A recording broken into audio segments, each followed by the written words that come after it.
রাজনৈতিক বিষয়ে কোনো বই ওনার পড়া হয় তখন মনে হয় এমন প্রাজ্ঞ পলিটিক্যাল পার্সন খুব কম আছে। এইভাবে প্রতিটি বিষয়ে বিস্ময়কর লেখা। ওনার লেখা বই পৃথিবীর 40টির উপরে ভাষায় অনুদিত হয়েছে। এমন লেখক বিগত 200-300 বছরের ভিতরে আছে কিনা আমি সন্দিহান যে যার লেখা এতগুলো ভাষায় অনুদিত হয়েছে। ভারতীয় মুসলিম আলিগড় বিশ্ববিদ্যালয় সহ পৃথিবীর অনেকগুলো বিশ্ববিদ্যালয়ের বিভিন্ন সাবজেক্টে ওনার লেখা বই পাঠ্যসূচির অন্তর্ভুক্ত ছিল। যদিও বাংলাদেশে বা উপমহাদেশে ওনার জন্ম, আবার উপমহাদেশের লোকরা ওনার সবচেয়ে বেশি সমালোচক। এটা একটা দুঃখজনক।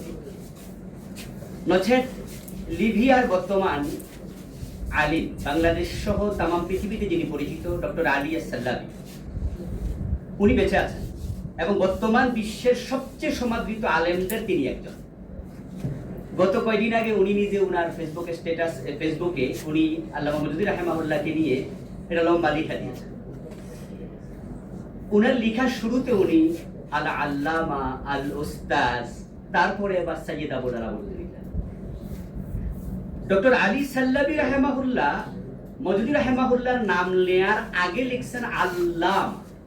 আল্লামা শব্দটি বাংলাদেশে খুব সস্তা, কিন্তু এটা প্রাজ্ঞ বিজ্ঞজনদের কাছে এমন ওয়েটফুল শব্দ যেটা ওজন কয়েক টন ওজন, যাকে তাকে আল্লামা বলা হয় না।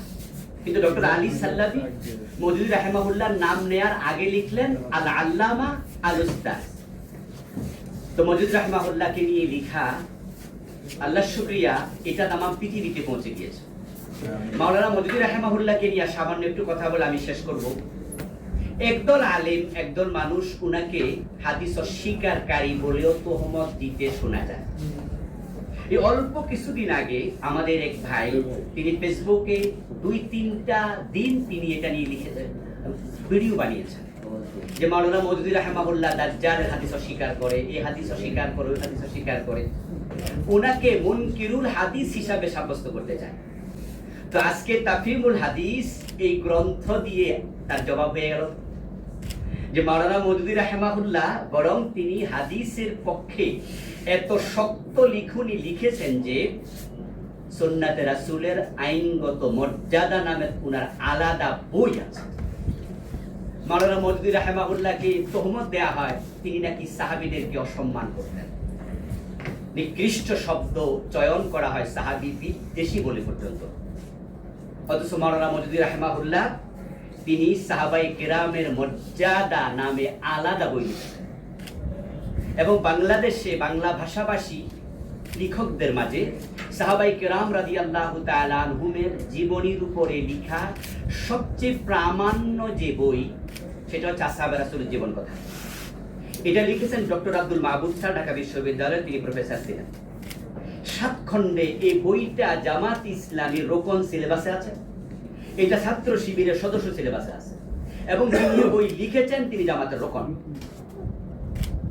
তো জামাতের রোকন তিনি রাসূলের সাহাবীদের জীবনী নিয়ে 7 খণ্ড প্রামাণ্য বই লিখলেন, যেটা বাংলা ভাষায় দ্বিতীয়টি নেই। আবার এটা শিবিরের সদস্য সিলেবাসে, রোকন সিলেবাসে। অথচ মাওলানা মওদুদী এবং আমাদেরকে কোনো ভাই বলেন আমরা সাহাবীদেরকে সম্মান করি না। তো আজকে এই কিতাবটি নিশ্চয়ই তাদেরই জবাব হবে। আমরা মাওলানা মওদুদী রাহিমাহুল্লাহকে নিয়ে আরো অনেক বেশি গবেষণা করব, আরো বেশি উনাকে নিয়ে আলোচনা করব। বর্তমান যুগের সাথে উনার বইগুলো বিভিন্ন আলোচকরা পরামর্শ দিয়েছেন যেন আরো করে তোলা যায়।